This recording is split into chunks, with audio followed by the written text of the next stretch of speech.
Hello everybody, ఈ వీడియోలో వచ్చేసి మనం జిఎస్టీకి సంబంధించి డిస్కషన్ చేద్దాం. జిఎస్టీ ఇంట్రడక్షన్ ఏముంటుంది, సప్లై అండ్ ఛార్జింగ్ సెక్షన్ ఏం చెప్తుంది, వాటి గురించి డిస్కషన్ చేద్దాం. So first of all GST introduction చేసే ముందు బిఫోర్ వాట్ ఈజ్ దేర్ అంటే జిఎస్టీకి ముందు ట్యాక్స్ అంటే ఏంటి, ఎందుకు మనం పే చేయాలనే దానికి సంబంధించి డిస్కషన్ చేద్దాం. ఫస్ట్ వాట్ ఈజ్ ట్యాక్స్ అంటే మనకి రెండు రకాల ట్యాక్సెస్ అనేది ఉంటుంది. ఒకటి డైరెక్ట్ ట్యాక్స్, ఇంకోటి ఇండైరెక్ట్ ట్యాక్స్. ట్యాక్స్ అంటే మనకి mandatory financial charge imposed by government on individuals are businesses. ఎవరైతే ఇండివిజువల్ పర్సన్స్ ఉంటారో ఆర్ ఎవరైతే బిజినెస్ పర్సన్స్ ఉంటారో వాళ్ళపైన వేసే మానిటరీ, వాళ్ళపైన వేసే ఒక ఫైనాన్షియల్ ఛార్జ్. మనకి బ్యాంక్లో మనం బ్యాంక్ అకౌంట్ మెయింటైన్ చేసుకుంటే మనకి బ్యాంక్ ఛార్జెస్ ఉంటాయి కదా, అట్లనే మనకి గవర్నమెంట్ అనేది ఛార్జెస్ ఉంటుంది, ఫైనాన్షియల్ ఛార్జెస్ కలెక్ట్ చేసుకుంటారు. ఇది మ్యాండేటరీగా కలెక్ట్ చేస్తుంది. And it is pecuniary levy to support the government. మన యొక్క గవర్నమెంట్ని సపోర్ట్ చేయడానికి కోసం గవర్నమెంట్ కలెక్ట్ చేస్తున్న ఒక లెవీ, గవర్నమెంట్కి సపోర్ట్ కోసం తీసుకునే ఒక ట్యాక్స్ అని చెప్పొచ్చు. No it has two types, ఒకటి డైరెక్ట్ ట్యాక్స్, ఇంకోటి ఇండైరెక్ట్ ట్యాక్స్. డైరెక్ట్ ట్యాక్స్ అంటే ఏదైతే ట్యాక్స్ని మనం డైరెక్ట్గా ఇంపోజ్ చేస్తామో ఎవరిపైన, ఆన్ ట్యాక్స్ పేయర్ పైన, అండ్ ఆ ట్యాక్స్ పేయర్ డైరెక్ట్గా గవర్నమెంట్కి పే చేస్తాడో వాటిని మనం డైరెక్ట్ ట్యాక్స్ అనవచ్చు. నో ఇండైరెక్ట్ ట్యాక్స్ అంటే ఏమి? ఇండైరెక్ట్ ట్యాక్స్ అంటే ఏదైతే మనం ఎవ్రీ స్టేజ్ ఒక్కొక్క స్టేజ్లో ఒక అమౌంట్ని తీసుకుంటూ అండ్ ఫైనల్లీ రీచ్ టు కన్జ్యూమర్కి రీచ్ అయ్యేంత వరకు ఒక్కొక్క స్టేజ్ పైన ఒక్కొక్క అమౌంట్ అనేది పడుతూనే ఉంటుంది. రియల్లీ బర్న్ ఎవరైతారంటే కన్జ్యూమర్, అల్టిమేట్ కన్జ్యూమర్ ఎవరైతే పర్సన్ ఉన్నాడో ఆ పర్సన్ బేర్ చేసుకుంటారు. ఇక్కడ డైరెక్ట్ ఉంటుంది, ఇక్కడ ఇండైరెక్ట్, ఒక పర్సన్ టు ఒక పర్సన్ మూవ్ అవుతూ వెళ్తుంటుంది. That is main. ఇక్కడ direct and indirect tax. Direct ట్యాక్స్లో మనకి ఎగ్జాంపుల్ చెప్పాలంటే లైక్ ఇన్కమ్ ట్యాక్స్ అని చెప్పుకోవచ్చు, ఆర్ బ్లాక్ మనీ అని చెప్పుకోవచ్చు. ఇక్కడ ఇండైరెక్ట్ ట్యాక్స్లో లైక్ జిఎస్టీ అని చెప్పొచ్చు అండ్ కస్టమ్ డ్యూటీ అని చెప్పొచ్చు. ఇట్లా ఎగ్జాంపుల్కి మనం చెప్పుకోవచ్చు. No concept of GST. ఇక్కడ కాన్సెప్ట్ ఆఫ్ జిఎస్టీ ఏమంటే first of all destination based on consumption tax. So ఇది ఒక కన్జంప్షన్ ట్యాక్స్ అంటే ఎవరైతే కన్జ్యూమర్ అల్టిమేట్ కన్జంప్షన్ ఎవరు చేసుకుంటారో వాళ్ళ యొక్క బేస్, వాళ్ళ యొక్క ట్యాక్స్, వాళ్ళ యొక్క డెస్టినేషన్ ఏది అంటే కన్జంప్షన్ చేసే వాళ్ళపైన పడేది. And no tax cascading. So ఒక పర్సన్కి పడిన అమౌంట్కి మళ్ళీ సేమ్ అమౌంట్కే ఏమి ఉండదు. ఆ పర్సన్కి ఎంతైతే పడుతుందో ఇంకొక పర్సన్కి ఆ అమౌంట్ని ప్రొవైడ్ చేసి ఇంకొకటి తీసుకుంటారు. ఇన్పుట్ అవుట్పుట్ అనేది ఉంటుంది. Next value added tax. So ఇది మన యొక్క వర్త్, మన యొక్క బిజినెస్కి ఒక వాల్యూ అడిషన్ మాదిరి ఉంటుంది. Next continuous chain of tax credit. So ఒక పర్సన్ నుంచి ఒక పర్సన్కి చైన్ అనేది మూవ్ అయితేనే ఉంటుంది. ఫర్ ఎగ్జాంపుల్ వాళ్ళకి ఎగ్జాంపుల్ చెప్తా చూడండి. మ్యానుఫ్యాక్చరర్ ఉన్నారు, డిస్ట్రిబ్యూటర్ ఉన్నారు, రీటైలర్ ఉన్నారు, కన్జ్యూమర్ ఉన్నారు. అండ్ కాస్ట్ పడింది. మ్యానుఫ్యాక్చరర్ మ్యానుఫ్యాక్చరింగ్ చేస్తాడు. మ్యానుఫ్యాక్చరింగ్ చేసేటప్పుడు ఒక 1 lakh కాస్ట్ అయింది. ఓకే, 1 lakh కాస్ట్ అయినప్పుడు జిఎస్టీ 18% ఉంది. సో జిఎస్టీ యాడ్ చేసుకుంటే 18%. సో టోటల్గా అతనికి కాస్ట్ ప్లస్ ఆ అమౌంట్ తీసుకుంటే 18,000 అనేది గవర్నమెంట్కి పేమెంట్ చేయాలి. అండ్ వాల్యూ అడిషన్ ఎంత అవుతుంది? ఇప్పుడు 1 lakh అండ్ ప్లస్ జిఎస్టీ తీసుకుంటే 1,18,000 అతనికి అయ్యే మొత్తం అమౌంట్. ఈ అమౌంట్ ఎవరికి? డిస్ట్రిబ్యూటర్ నుంచి కలెక్ట్ చేసుకుంటారు. డిస్ట్రిబ్యూటర్ ఏం చేసుకుంటారు? మళ్ళీ నెక్స్ట్ రీటైలర్కి సేల్ చేస్తాడు. రీటైలర్కి సేల్ చేసేటప్పుడు అతను కొంత ప్రాఫిట్ని యాడ్ చేసుకుంటాడు. ఆ ప్రాఫిట్ ఏదైతే యాడ్ అవుతుందో కాస్ట్ ప్లస్ ప్రాఫిట్, ఆ ప్రాఫిట్ పైన ఇతను పేమెంట్ అనేది చేయాల్సి ఉంటుంది. అండ్ అతనికి ఇన్పుట్ ట్యాక్స్ క్రెడిట్ అనేది వస్తుంది. ఎవరు? మ్యానుఫ్యాక్చర్కి పేమెంట్ చేసిన అమౌంట్. ఇక్కడ ఎంతైతే పేమెంట్ చేసినామో అంత అమౌంట్ అనేది ఇన్పుట్ వస్తుంది. ఆ ఇన్పుట్ని యూటిలైజేషన్ చేసిన తర్వాత అవుట్పుట్గా ఎంత పే చేయాలో అంతనే పే చేస్తాడు. ఈ 11,200 అడిషనల్గా ఏదైతే ప్రాఫిట్ వచ్చిందో ఓన్లీ ఆ ప్రాఫిట్ పైన పేమెంట్ చేస్తాడు. ఎవరు? డిస్ట్రిబ్యూటర్.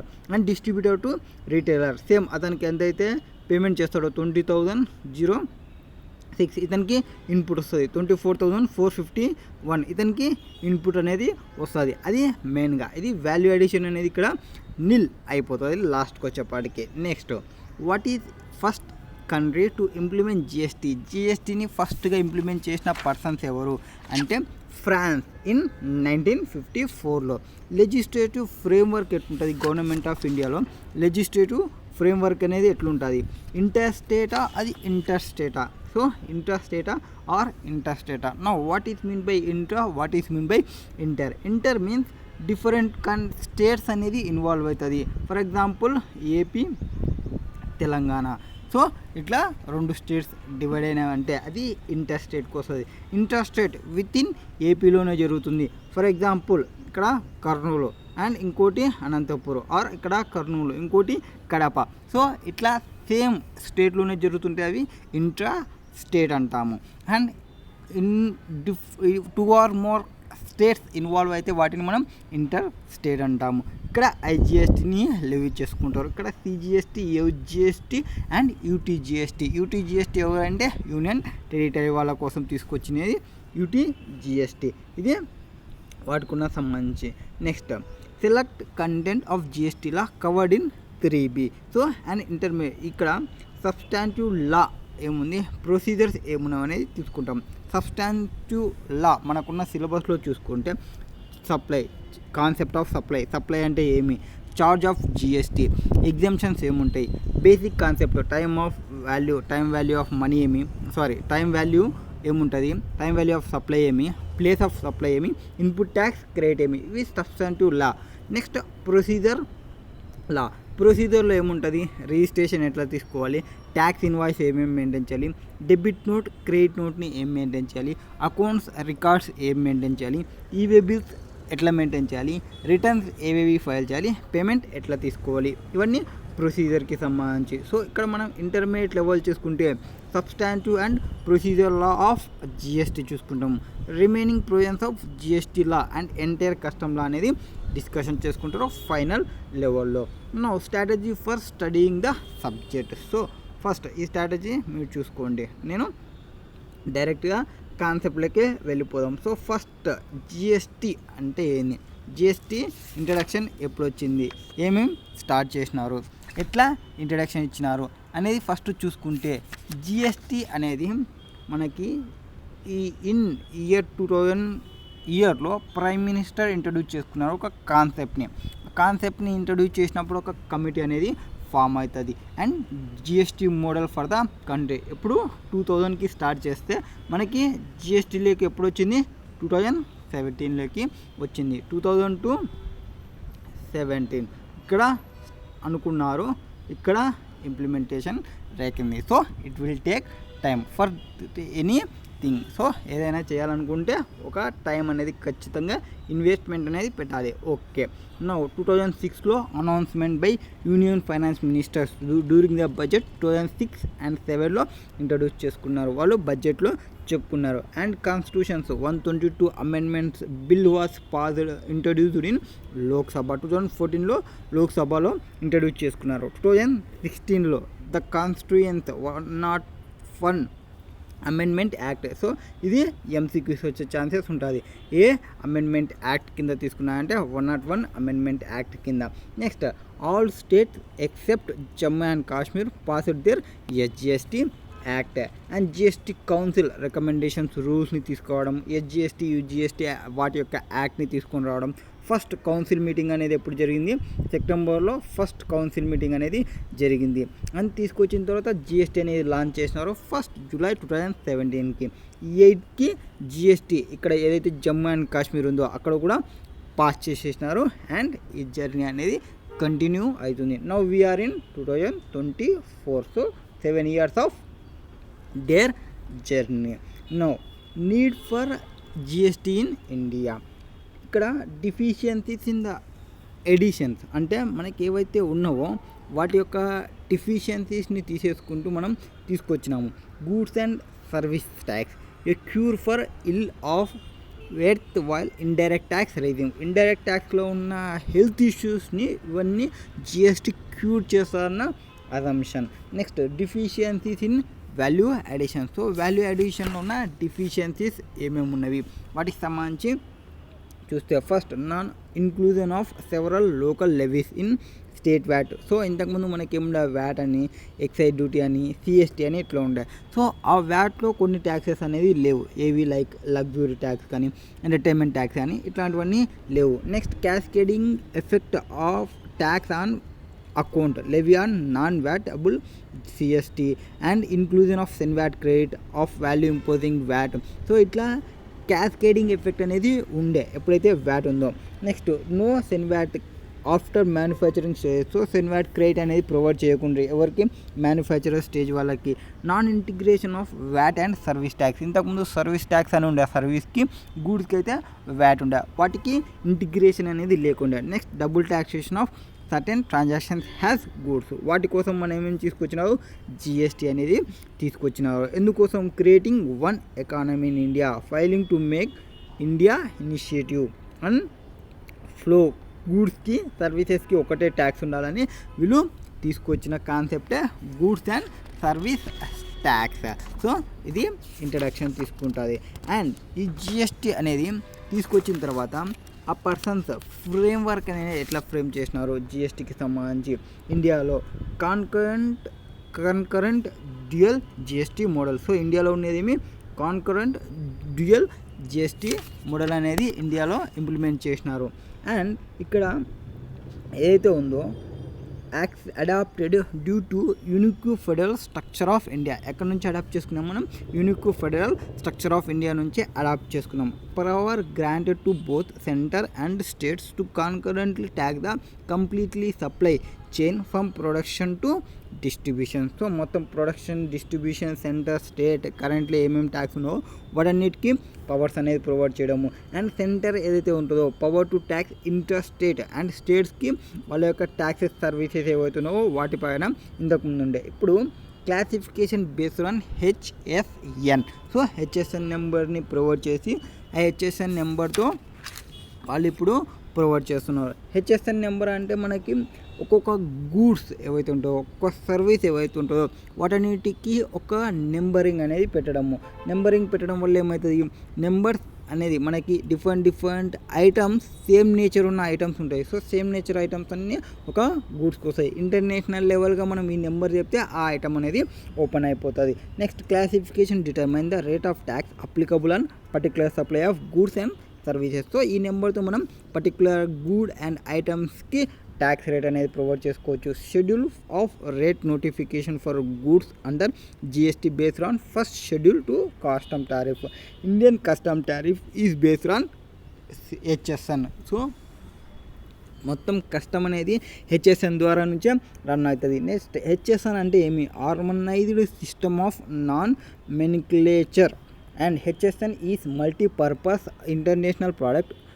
ఇక్కడ డెవలప్ చేసినారు, ఎక్కడ వరల్డ్ కస్టమ్ ఆర్గనైజేషన్ WCO వాళ్ళు ఆర్గనైజ్ చేసినారు. Under HSN each product is identified by 6 digit code.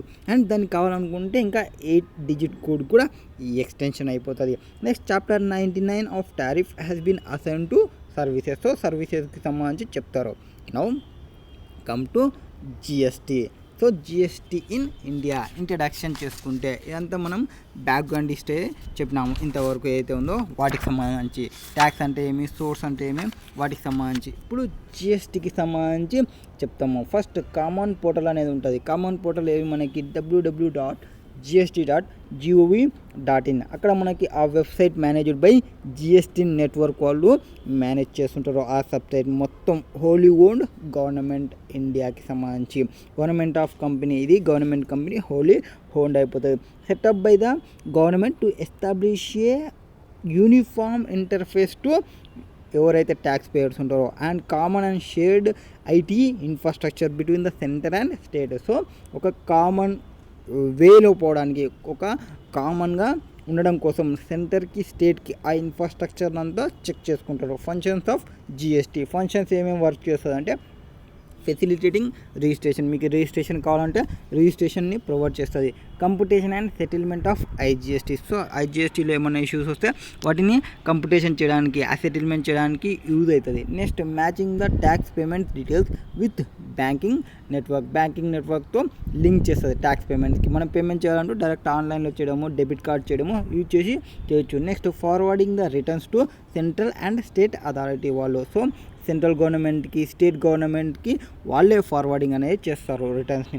Providing various MIS reports. So MIS report అంటే మనకి కస్టమైజ్డ్ రిపోర్ట్స్ని ప్రొవైడ్ చేయడం. Providing analysis of tax payers profile. So ఇది GST portal అనేది check చేసుకుంటే. Now ఈ కామన్ పోర్టల్లో ఎలక్ట్రానికల్ పోర్టల్లో ఈవే బిల్ పోర్టల్ కూడా ఉంటుంది. E way bill means electronic portal for furnishing electronic e-way bill and managed by national information centre NIC centre వాళ్ళు వీటిని చూసుకుంటారు. ఈ వేబిల్కి సంబంధించి ఈ వేబిల్కి ఈ వేబిల్ చాప్టర్లో ఇంకా క్లియర్గా తెలుసుకుంటాం. రిజిస్ట్రేషన్ చాప్టర్లో క్లియర్ తెలుసుకుంటాం. జిఎస్టీ ఇన్వాయిస్ రిజిస్ట్రేషన్, జిఎస్టీ ఇన్వాయిస్కి టైమ్ ఆఫ్ సప్లై ఎక్కడైతే వస్తుందో అక్కడ ఇంకా ఎక్కువ డిస్కషన్ చేస్తాం. ఇవి just introduction of topics sir.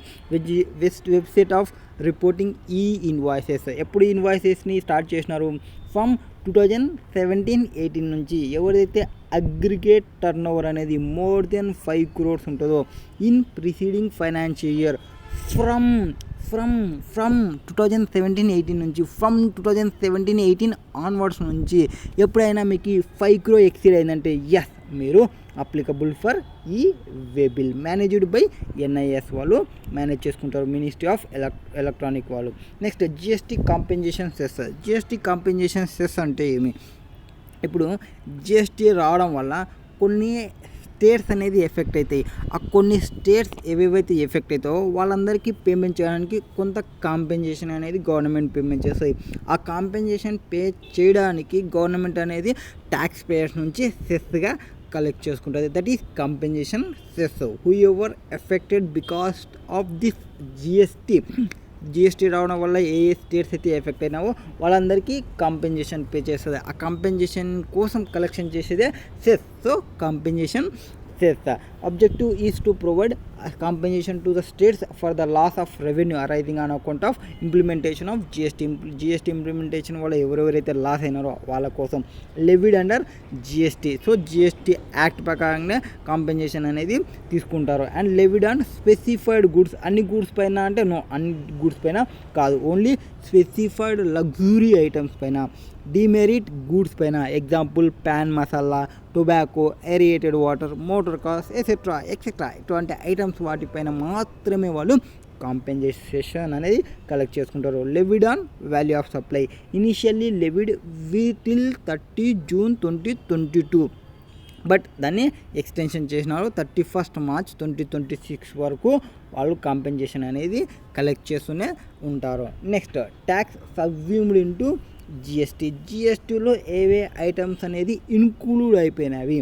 From central నుంచి చూసుకుంటే ఏవేవి ట్యాక్స్ ఇంక్లూడ్ అయినవి, ఫ్రమ్ స్టేట్ నుంచి చూసుకుంటే ఏవేవి ఇంక్లూడ్ అయినవి. సెంట్రల్ నుంచి చూసుకుంటే సెంట్రల్ ఎక్సైజ్ డ్యూటీ ఇంక్లూడ్ అయిపోయింది, additional excise duty is included, service tax is included, excise duty under medicinal and toilet preparation act 1955 is included, CVD countervailing duty and special CVD special countervailing duty, central sales tax, central surcharges and cess in so far whatever there in excise, this all are there in central government కి power ఉండే, central government collect చేసుకుంటున్నాయి, central government ఆ అమౌంట్ని utilisation చేసుకుంటున్నాయి. But ఈ amounts అంతా ఇప్పుడు జిఎస్టీలోకి వచ్చేసినవి. And state government వాళ్ళకి state surcharges and cess in so far has they relate to supply of goods and services. So వాళ్ళు సర్చార్జెస్ ఏమైనా తీసుకున్నా, సెస్సెస్ ఏమైనా తీసుకున్నా, ఎంటర్టైన్మెంట్ ట్యాక్స్ ఏమైనా తీసుకున్నా except those levied by local bodies అంటే ఏవైతే మున్సిపాలిటీ వాళ్ళు ఉంటారో వాటికి సంబంధించి లోకల్ బాడీస్ కలెక్ట్ చేసేటివి తప్ప మిగతావన్నీ జిఎస్టీలోకి ఇంక్లూడ్ అయిపోయినాయి. Tax on lottery, betting, gambling, entry tax and purchase tax, value, VAT, sales tax, luxury tax on advertisement, all what not. So అన్నీ జిఎస్టీలో ఇంక్లూడ్ అయిపోయినాయి. Next pre GST tax structure ఎట్లుండే, GST వచ్చిన తర్వాత ఎట్లుండే, ప్రీ జిఎస్టీ డిఫరెంట్ ట్యాక్సెస్ ఉండే, different యాక్ట్లు ఉండే, different పోర్టల్కి మనం payment చేస్తుంటాం. But after we have one nation one tax అనేది మనకి ఇంట్రడ్యూషన్ చేసుకున్నారు within GST or outside జిఎస్టీకి సంబంధించి. So alcoholic for human consumption ఏవైతే ఉంటావో power to tax remain with states. So state వాళ్ళకి పవర్ అనేది ఉంది ఆల్కహాలిక్ ఫర్ హ్యూమన్ కన్జంప్షన్ పైన. And 5 petroleum products like crude oil, diesel, petrol, natural gas and aviation turbine fuel. ఇవన్నీ GST council అనేది decide చేసుకుంటుంది. The GST from which GST are applicable. GST rate అనేది ఇప్పటికీ పెట్రోల్కి లేదు. జిఎస్టీ రేట్ అనేది applicable అయ్యేంత వాటికి జిఎస్టీ కౌన్సిల్ వాళ్ళు డెసిషన్ తీసుకుంటారు. As of now no decision was taken. Next, entertainment tax levied by local bodies. Power to tax remain with local bodies దగ్గరనే ఉంది. Next, tobacco within the purview of GST. Power to levy excise duties also retained. So వాటికి సంబంధించి next benefits ఏమి GST వల్ల అనేది benefit చెప్తారు. Constitutional provisions ఏవేవి include అయినాయి కాన్స్టిట్యూషన్కి సంబంధించి 246. ఇది main important. 7th schedule to article 246. ఇక్కడ ఏం చెప్తారంటే first list 1, list 2, list 3. List 1 union లిస్ట్కి సంబంధించి, నెక్స్ట్ స్టేట్ లిస్ట్కి సంబంధించి, నెక్స్ట్ కాన్కరెంట్ లిస్ట్కి సంబంధించి. ఇక్కడ చూసుకుంటే యూనియన్ లిస్ట్ వాళ్ళు సెంట్రల్ గవర్నమెంట్ వాళ్ళు చూసుకుంటారు. స్టేట్ లిస్ట్ స్టేట్ గవర్నమెంట్ వాళ్ళు with in both state and central government వాళ్ళు మ్యాటర్స్ని డీల్ చేస్తారు. ఎక్స్క్లూజివ్ లైస్ అనేది వాళ్ళకే ఉంటుంది. Next, need for constitutional amendment and introduction of GST. So వీళ్ళకి సపరేట్ పవర్ అనేది ప్రొవైడ్ చేసినారు సెంట్రల్ అండ్ స్టేట్కి టు ఇంపోజ్ వేరియస్ ట్యాక్సెస్కి. They are need to enable integration all taxes submitted into a comprehensive GST. వారన్నిటిని తీసుకొచ్చి ఏం చేసినారు, GST అని ఒక పేరు పెట్టేసి జిఎస్టీలోకి తీసుకున్నాము. Next, constitutions 101th amendment act 2016. Next, article 246A ఏమి చెప్తుందనే చూసుకోండి. నెక్స్ట్, ఆర్టికల్ 366(12)A వాళ్ళకి పవర్స్ ఇవ్వడము, వాళ్ళకి ఏమేమి సర్వీసెస్ ప్రొవైడ్ చేస్తారనేది తీసుకొస్తారు. ఇది ఇంట్రడక్షన్ టు జిఎస్టీ.